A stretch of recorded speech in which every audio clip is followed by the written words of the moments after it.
Hello students, या ठिकाणी मी प्राध्यापक रोहन क्षीरसागर तुमचं या ऑनलाईन सेशनमध्ये स्वागत करतो. तर या ठिकाणी आपण ऑस्सिलेशन हा चॅप्टर सुरू केला होता. ठीक आहे, तर एकदा इंट्रोडक्शनमध्ये काय काय पॉईंट्स आपण पाहिले होते ते पाहून घेऊया. In the introduction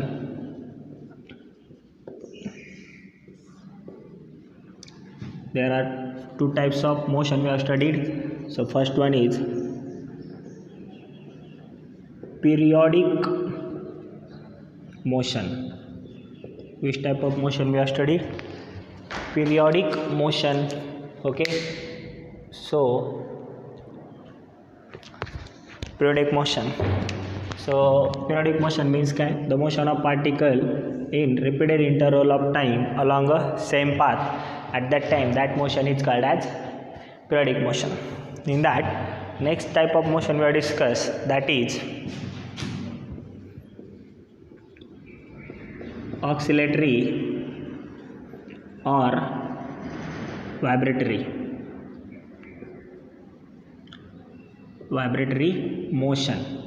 So in the oscillatory or vibratory motion we have discussed that the motion of particle moves along the to and fro, means extreme position and mean position. At that type of motion is called as oscillatory motion. So oscillatory motion मध्ये आपण त्या ठिकाणी ते जे motion आहे तर त्याचे examples पाहिले. ठीक आहे, तर एक्झाम्पल काय होते? Vibration of sitar wire or vibration of simple pendulum or oscillation of simple pendulum, या प्रकारचे मोशन. त्यानंतर आपण पाहिलं होतं हार्मोनिक फंक्शन्स आणि नॉन हार्मोनिक फंक्शन्स. तर आपण जे फंक्शन रिप्रेझेंट करतो साइन आणि कोसाइनने, sine and cosine which having constant amplitude, that type of function is called as harmonic function and that type of motion is called as harmonic motion. Okay, आणि non हार्मोनिकमध्ये कोण येतं मग? Tan, cot, cosec, sec. Okay, त्यांची amplitude पण constant नसते. मग त्याच्यानंतर terms in the oscillation,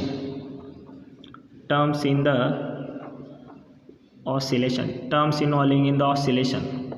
so first term जी होती ती पाहिली होती आपण रिस्टोरिंग फोर्स. कशाबाबत पाहिली होती? Restoring force. मग काय म्हणू शकतो आपण? जनरलमध्ये पाहिलं होतं किंवा तुम्ही लिहिली होती the force which is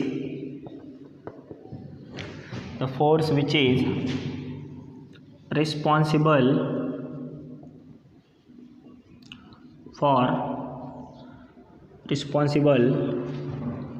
to bring the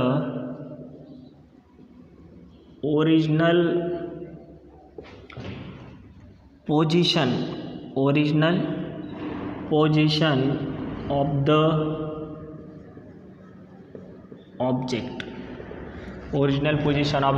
object. यानंतर आपण पाहिलं होतं त्या ठिकाणी ॲम्प्लिट्यूड ही टर्म पाहिली होती. सो नेक्स्ट टर्म काय पाहिली होती? ॲम्प्लिट्यूड. ठीक आहे, तर ॲम्प्लिट्यूडला आपण व्यवस्थितपणे पाहूया. ॲम्प्लिट्यूड म्हणजे काय? The maximum displacement from its mean position. When the particle is in motion at that time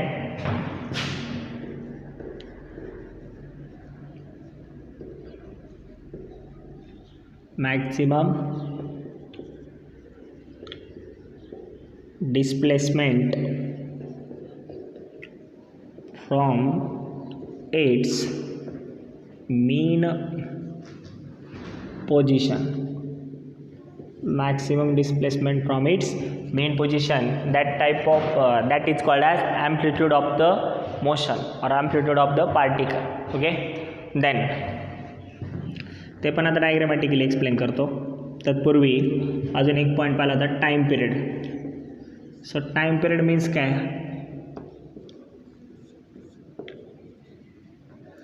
okay, तर टाईम पिरियडची डेफिनेशन जर आपण पाहायला गेलं तर टाईम पिरियड म्हणजे येतं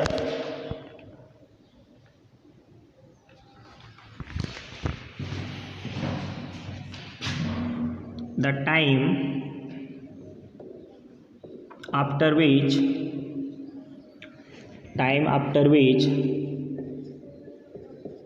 particle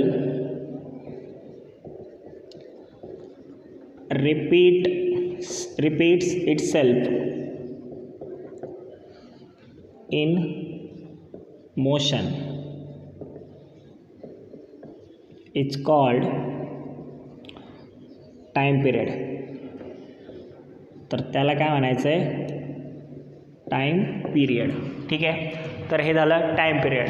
ओके, तर नेक्स्ट आपल्याला पाहायचं पुढे त्या ठिकाणी ऑसिलेशन और vibration.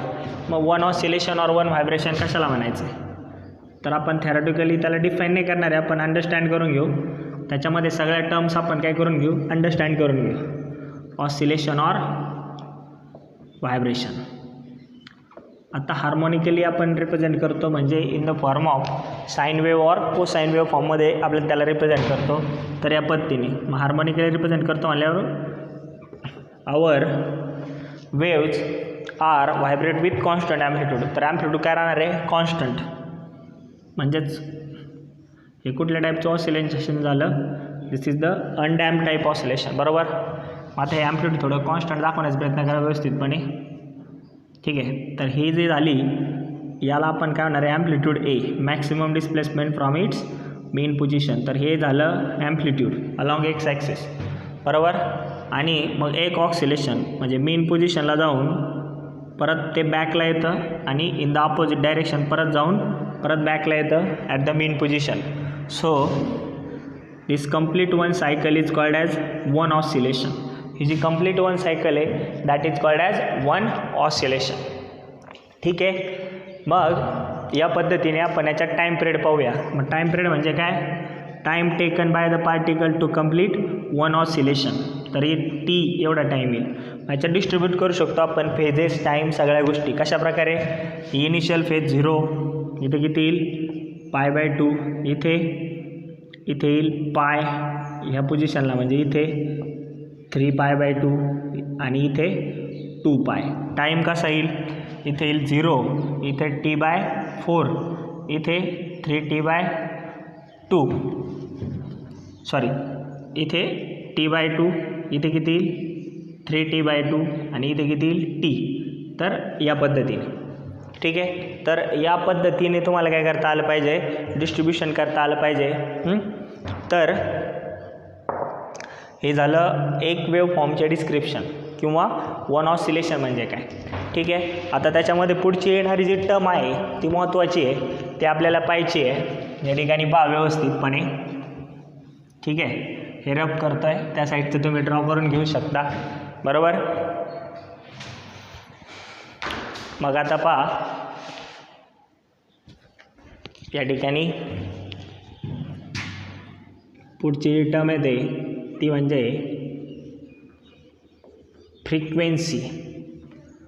Frequency of oscillation which is denoted by N और एफ और न्यू. बरोबर. मग फ्रिक्वेन्सी ऑफ ऑसिलेशन म्हणजे काय, तर फ्रिक्वेन्सी ऑफ ऑसिलेशन म्हणजे the number of oscillation per second. म्हणजेच काय, डेफिनेशन जर घ्यायची झाली व्यवस्थित पहा, द number of oscillation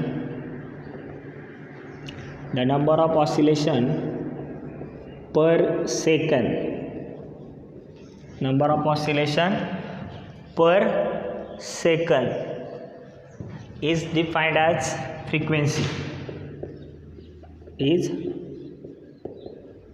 defined as or is called as the frequency of oscillation. मग आता फ्रिक्वेन्सी ऑफ ऑसिलेशन म्हणजे काय हे लक्षात आलं. The number of oscillation per second is defined as frequency. म्हणजे पर सेकंदला किती नंबर ऑफ ऑसिलेशन परफॉर्म केले यावरून आपण काय फाईंड करू शकतो, फ्रिक्वेन्सी. बरोबर. म्हणजे frequency N is equal to काय, एन और F is equal to 1/T आहे. और अजून एक फॉर्म्युला येतो एन और F is equal to ω/2π. Omega म्हणजे काय, अँग्युलर फ्रिक्वेन्सी. ओमेगा म्हणजे काय, अँग्युलर फ्रिक्वेन्सी. ठीक आहे, व्यवस्थित लक्ष द्या. हे फॉर्म्युल्याजला ब्लॉक्स केलेत त्या ठिकाणी. त्यानंतर त्याचं जो युनिट येतं त्याचं हर्ट्ज. ठीक आहे. मग 1 हर्ट्ज इज इक्वल टू कसं लिहितो आपण 1 सायकल पर सेकंड म्हणजेच 1 CPS किंवा 1 RPS 1 रिव्हॉल्युशन पर सेकंड म्हणजेच हर्ट्ज हे युनिट असतं. त्याचं याचा युनिट काय आहे हर्ट्ज आहे. त्याचे डायमेन्शन सांगायची गरज नाही आहे. T⁻1 येणार आहे बरोबर. म्हणजे डायमेन्शन जर सांगायचे झाले तर या पद्धतीने dimensions of this quantity. So the dimension of this quantity is what? m0 l0 t⁻⁻1 या फॉर्ममध्ये. ठीक आहे. तर हे तुम्हाला आय थिंक समजलं असेल त्या ठिकाणी. त्यानंतर आता पुढे पहा मग. ओके. सो आता नेक्स्ट टर्म येते phase. So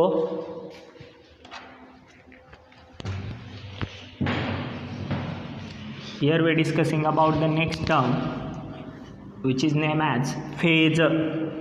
So what is meant by phase?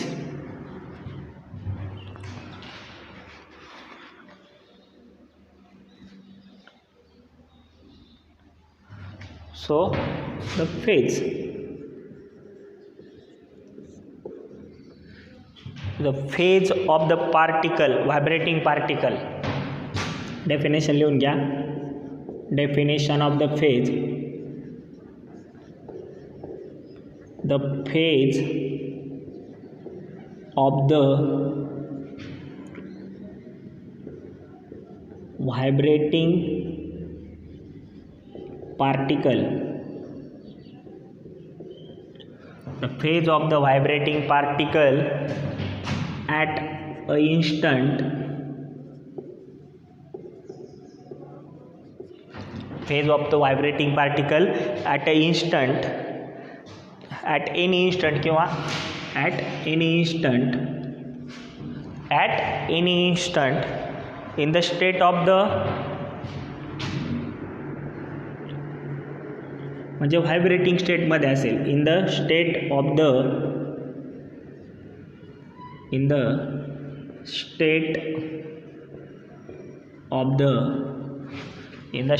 the vibrating particle, state of the vibrating particle, in the state of the vibrating particle regarding its displacement and direction,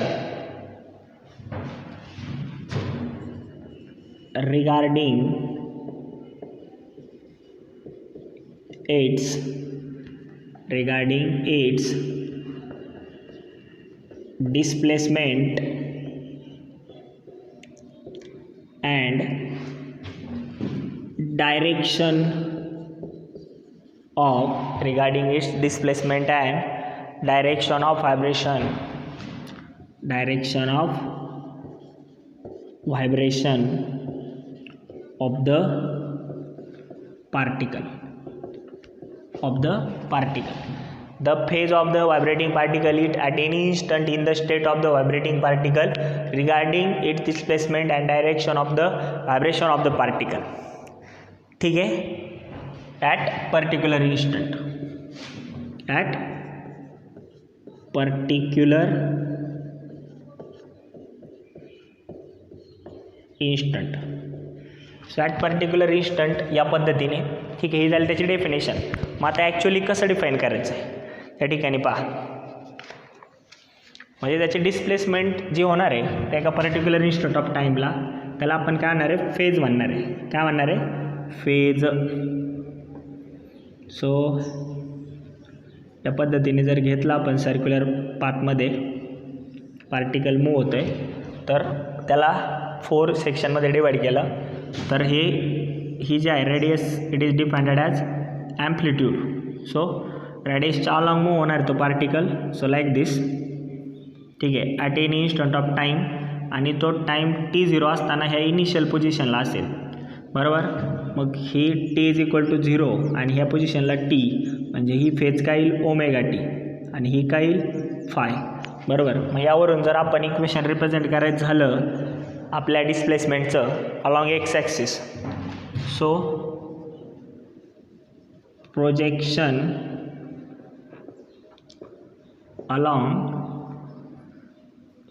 Y axis, तर ते तर Y is equal to A sine omega T plus phi, कारण मग ही झाली total phase. Omega T plus phi काय झाली total phase. याला काय म्हणणार omega T plus phi is represented as phase angle. पण इनिशियली पार्टिकल कुठं होता 0 टाईमला फाय पोझिशनला होता किंवा फाय फेजला होता. सो फाय हिअर याला म्हणा फर्स्ट पॉईंट, याला म्हणा सेकंड आणि third. So five is called initial phase, म्हणजे अँग्युलरली जो अँगल त्यांनी चेंज केला आहे, अँग्युलर डिस्प्लेसमेंट जी झाली आहे, बरोबर, that is called as phase, change of position, initial phase or epoch. काय म्हणतात त्याला इपोच असं म्हटलं जातं. ठीक आहे. आता इथपर्यंत लक्षात आलं असेल. नेक्स्ट पॉईंट आहे याच्यामध्येच फेजमध्येच व्यवस्थित पहा. थेरॉटिकली एवढं काही त्याच्यात नाही आहे, थेरॉटिकली तुमच्या लक्षात येईल. फेज डिफरन्स, आता फेज डिफरन्समध्ये माहिती आहे तुम्ही EMISCमध्ये आपण फेज डिफरन्सबाबत शिकलो आहे. द फेज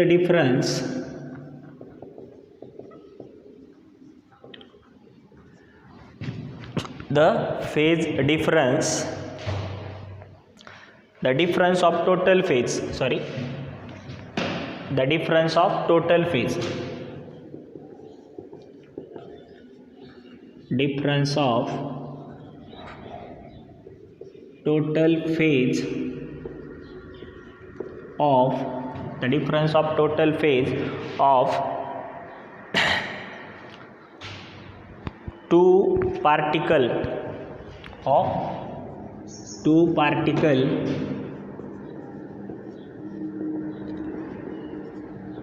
executing SHM म्हणजे सिम्पल हार्मोनिक मोशन. आता हे जे मोशन आहे त्याला हार्मोनिक मोशन म्हणतो किंवा आपण त्यालाच काय म्हणतो सिम्पल हार्मोनिक मोशन. तर हे पद्धतीने लक्षात ठेवायचं आहे. ओके. विथ रिस्पेक्ट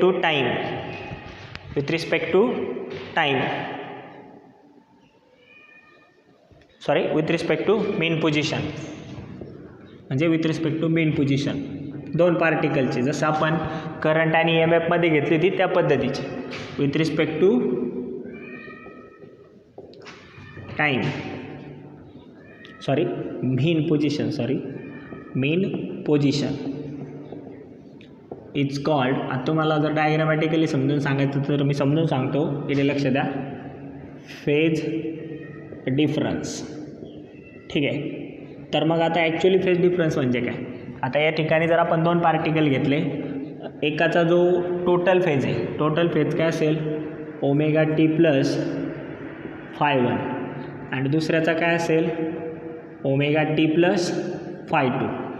तर यांचा फेज डिफरन्स काय येईल delta phi is equal to काय ओमेगा टी प्लस, आता ही नेक्स्ट लेवल आहे म्हणून phi 2 minus omega T plus phi 1, म्हणजे हे काय होईल कॅन्सल, म्हणजे omega 2 minus phi 2 minus phi 1 it is equal to delta phi means phase difference. मग ॲक्च्युली ते कसं येणार आहे, जर आपण सायनोसॉइडली जर घेतलं हार्मोनिक फॉर्ममध्ये तर या पद्धतीने पार्टिकल ऑक्सिलेट होते, बरोबर. मग पहिला पार्टिकल ऑक्सिलेट होत इथपर्यंत गेला आहे आणि दुसरा पार्टिकल इनिशियल पोझिशनला आहे. किती पोझिशनला आहे इनिशियलला. मग त्या दोन्हींमध्ये फेज डिफरन्स काय येईल, किंवा हा एक इथे गेला आहे आणि एक इथे आहे, बरोबर. मग फेज डिफरन्स किती येईल त्यांचा π/2 येईल, बरोबर. म्हणजे चेंज ऑफ फेज, म्हणजे पहा आता या ठिकाणी हा फाय 1 आहे आणि दुसरा पार्टिकल इथं असेल, हा फाय 2 असेल आणि टाईम टीला दोन्ही पण इथं असतील, बरोबर. मग हे काय झालं φ1 हा φ2, यांच्यातला जो डिफरन्स आला तो किती आला, φ2 मायनस φ1 त्या इनिशियल पोझिशनला, बरोबर. So that is called as phase difference. तर त्याला आपण काय म्हणणार आहे, phase difference with respect to काय, मेन पोझिशन, म्हणजे ह्या विथ रिस्पेक्ट टू मेन पोझिशनच्या, बरोबर. तर या पद्धतीने, ठीक आहे. तर याला काय म्हणायचं आपण, फेज म्हणायचं आहे. काय म्हणायचं आहे, फेज, ठीक आहे. फेज डिफरन्स तुमच्या लक्षात आली असेल.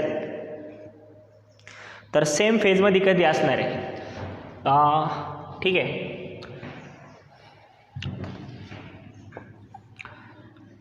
पार्टिकल इन सेम फेज कधी म्हणायचं आहे, ज्यावेळेस त्यांचा फेज डिफरन्स काय असेल,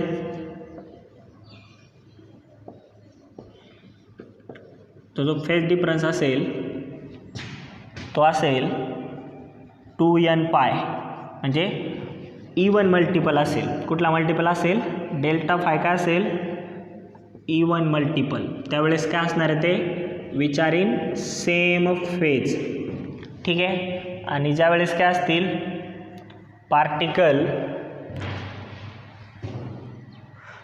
to particle are said to be opposite phase.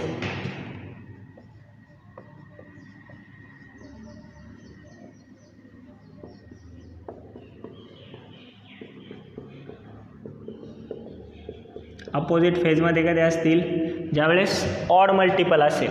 काय असेल, पायचा किती मल्टिपल असेल, ऑड, म्हणजे delta phi is equal to काय, 2n प्लस 1 पाय. या जर फेज डिफरन्समध्ये असेल तर at that time that type of phase difference is called as opposite phase, and 2n पाय at that type of phase difference is called as same phase. Okay. So या पद्धतीने आता next येतं, नेक्स्ट टर्म येते यामध्ये. So the next term is what, look carefully. आपली जी next term आहे angular frequency किंवा अँग्युलर व्हेलोसिटी पण म्हणतो आपण त्याला.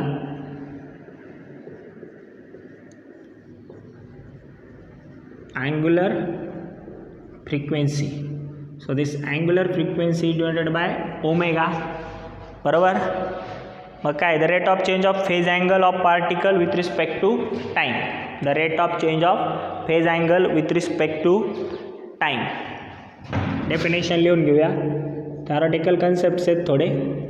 तर काय, the rate of change of phase angle with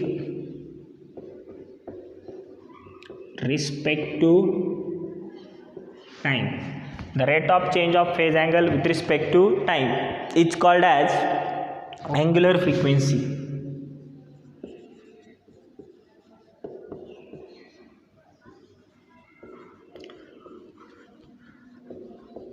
ठीक आहे. तर angular frequency denoted by omega. कशा डिनोट करतोय आपण, ती ओमेगाने डिनोट करतोय. कशा डिनोट करतोय, ओमेगाने. ठीक आहे. तर ते व्यवस्थितपणे लक्षात घ्या, which is denoted by omega. ठीक आहे. आता त्याचं एस आय युनिट ऑलरेडी आपल्याला माहीत आहे. एस आय युनिट ऑलरेडी माहीत आहे, आपण सर्क्युलर मोशन वगैरेमध्ये किंवा रोटेशनल मोशनमध्ये शिकलेलं आहे. So S I unit of angular frequency which is denoted by omega is angle upon time, म्हणजेच रेडियन सेकंड, और आपण कसे लिहितो, रॅड पर सेकंड. त्याचे डायमेन्शन्स देखील आपल्याला माहीत आहेत. So the dimensions of this quantity is m0 l0 t -1, m0 l0 t -1 या पद्धतीने येतात. तर अँग्युलर फ्रिक्वेन्सी ओमेगा. ठीक आहे, या पद्धतीने. नेक्स्ट टर्म येते इन्स्टंटेनियस डिस्प्लेसमेंट. नेक्स्ट टर्म कुठली येते, इन्स्टंटेनियस डिस्प्लेसमेंट. थेरॉटिकल कन्सेप्ट आहेत. इन्स्टंटेनियस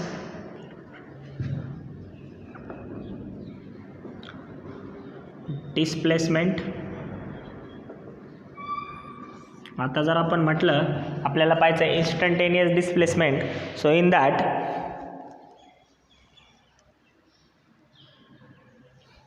बरोबर काय म्हणणार इन्स्टंटेनियस डिस्प्लेसमेंटच्या डेफिनेशनला. आता आपण इन्स्टंटेनियस डिस्प्लेसमेंट किंवा डिस्प्लेसमेंट ह्या टर्म शिकलेलं आहे. हां, डिस्प्लेसमेंट म्हणजे काय, चेंज ऑफ पोझिशन, बरोबर. मग आता इन्स्टंटेनियस डिस्प्लेसमेंट म्हणजे काय, the displacement of particle, the displacement of particle from its mean position, displacement of particle from its mean position, from its mean position in a particular direction, in a particular direction at any instant, at any instant is called as instantaneous displacement. ठीक आहे. आता परत एकदा सांगतो कुठल्या कुठल्या term पाहिले आपण. फेज पाहिली आहे. फेज म्हणजे काय, बरोबर. तर फेज म्हणजे change of position of particle and angular path, okay, from mean position to at any position or at any instant, okay. Then phase difference पाहिलं आहे. So phase difference is between two for the two particles. ते कसं आले ते पण पाहिलं आहे. Particle same फेजमध्ये कधी म्हणणार आहे, ज्यावेळेस त्यांचा इंटिग्रल मल्टिपल किती असणार आहे, 2n असणार आहे. किती असणार आहे, 2n. आणि n इज इक्वल टू काय असणार आहे, 1 2 3 and so on, real numbers, okay. After that आपण टर्म पाहिले angular frequency. Already I think we are discussing about the angular frequency. So the angular frequency is काय, the rate of change of phase angle with respect to time is called as angular frequency. याचा unit काय आहे, radian per second. Then instantaneous displacement. आता initial पोझिशनपासून जे displacement होणार आहे, बरोबर, at particular instant in any direction at that time, in a particular direction at any instant, that type of displacement is called as instantaneous displacement. आता instantaneous displacement कशी define करणार आहे आपण. जर x एक्सिसच्या अलॉंग घेतली, जर याच्या अलॉंग घेतली हार्मोनिकली, तर x इज इक्वल टू काय, a sin omega T plus five. तर इनिशियल फेज डिफरन्स जो आहे, सो किंवा इनिशियल फेज जी आहे ती फाय असणार आहे, किंवा त्याला आपण काय म्हणतो, that is called as epoch, बरोबर. इनिशियली जो चेंज ऑफ पोझिशन झाला असेल that is called as epoch. ठीक आहे. तर आता पुढचा पॉईंट येतो सिम्पल हार्मोनिक मोशन, बरोबर. Simple harmonic motion. तर सिम्पल हार्मोनिक मोशन आपण कशाला म्हटलं आहे, सिम्पल हार्मोनिक मोशन जे आहे ते आपण आपल्या ऑक्सिलेटरी मोशनलाच किंवा व्हायब्रेटिव्ह मोशनलाच आपण काय म्हटलं आहे, सिम्पल हार्मोनिक मोशन. ठीक आहे. तर ते इथे आपण पाहूया आता. ठीक आहे. तर सुरुवातीला simple harmonic motion.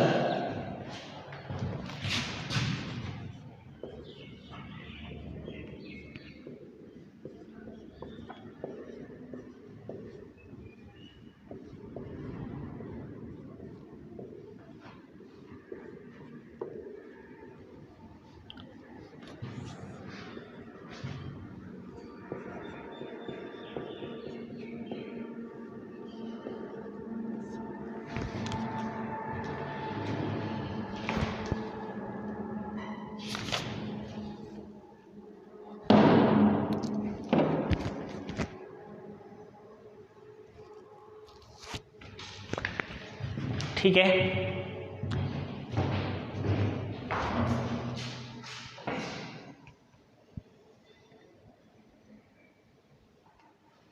Okay. So simple harmonic motion is the simplest form of oscillatory motion और वाइब्रेटरी मोशन. ठीक है. तर काय आहे, simple harmonic motion is the simplest form of oscillatory or vibratory motion. It is a simple form of vibratory or oscillatory motion. ठीक आहे. आता याचे दोन टाइप्स असतात. There are two types of SHM. तर याला शॉर्टकटमध्ये आपण काय म्हणणार आहे, SHM. SHM म्हणजेच सिम्पल हार्मोनिक मोशन. तर मग या ठिकाणी कुठले दोन टाईप पडतात, लिनियर सिम्पल हार्मोनिक मोशन, किंवा त्या फर्स्ट टाईपला आपण म्हणूया लिनियर SHM. तर मग लिनियर SHM काय, त्याची डेफिनेशन पाहूया आणि दुसऱ्या टाईपची डेफिनेशन पाहूया, आणि मग पुढच्या लेक्चरमध्ये आपण डिस्क्रिप्टिव्हली लिनियर सिम्पल हार्मोनिक मोशन पाहूया आणि त्यानंतर काय पाहूया, अँग्युलर सिम्पल हार्मोनिक मोशन. ठीक आहे. तर मग पहिल्यांदा लिनियर सिम्पल हार्मोनिक मोशनमध्ये पहा, तर त्याची डेफिनेशन काय असणार आहे, the definition when the particle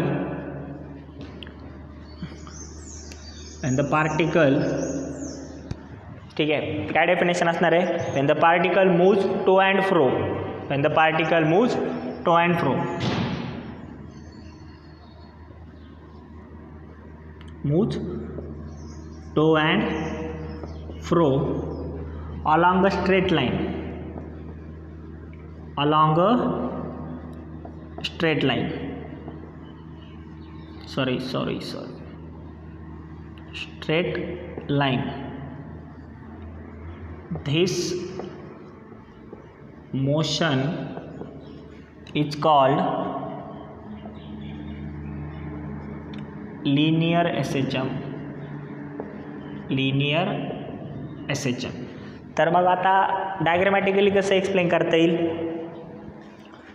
ठीक आहे, डायग्रामॅटिकली कसं एक्सप्लेन करता येईल, तर लिनियर SHM आणि अँग्युलर SHM मध्ये काय फरक आहे ते आपल्याला पाहायचं आहे. तर डायग्रामॅटिकली असं एक्सप्लेन करता येईल किंवा बाय एक्झाम्पल हा जर आपण स्प्रिंग घेतलं आणि या स्प्रिंगला या पद्धतीने आपण काय केलं, ठीक आहे, इथे मास ॲप्लाय केलं आणि हे जर स्ट्रेच केलं तर ते इनिशियल पोझिशनला काय होणार आहे, मूव्ह करणार आहे, किंवा व्हर्टिकली जरी घेतलं व्हर्टिकली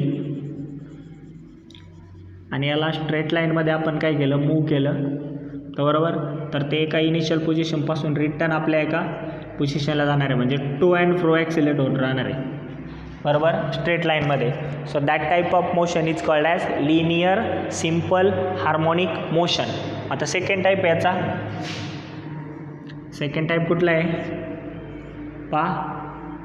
अँग्युलर SHM. काय, अँग्युलर SHM. तर मग अँग्युलर SHM जे आहे ते कशाला म्हणायचं आहे, when the particle system oscillate angularly. काय, when the particle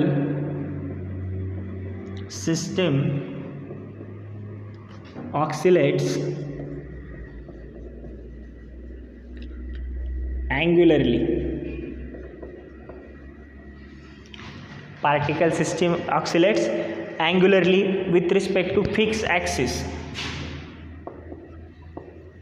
With respect to fixed axis, then the motion is called angular SHM. मग आता याचा एक्झाम्पल काय आहे, याचा एक्झाम्पल काय आहे, तर याचा एक्झाम्पल पहा, the motion of simple pendulum, motion of Bob of simple pendulum, motion of Bob of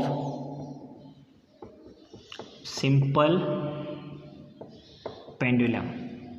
कशा प्रकारे, आता पहा, या पद्धतीचा रिजिड सपोर्ट असणार आहे, या ठिकाणी हा बॉब असणार आहे, हा असा या पोझिशनला ऑसिलेट होतो. आता याचा पाथ जो असतो तो अँग्युलर आहे, बरोबर.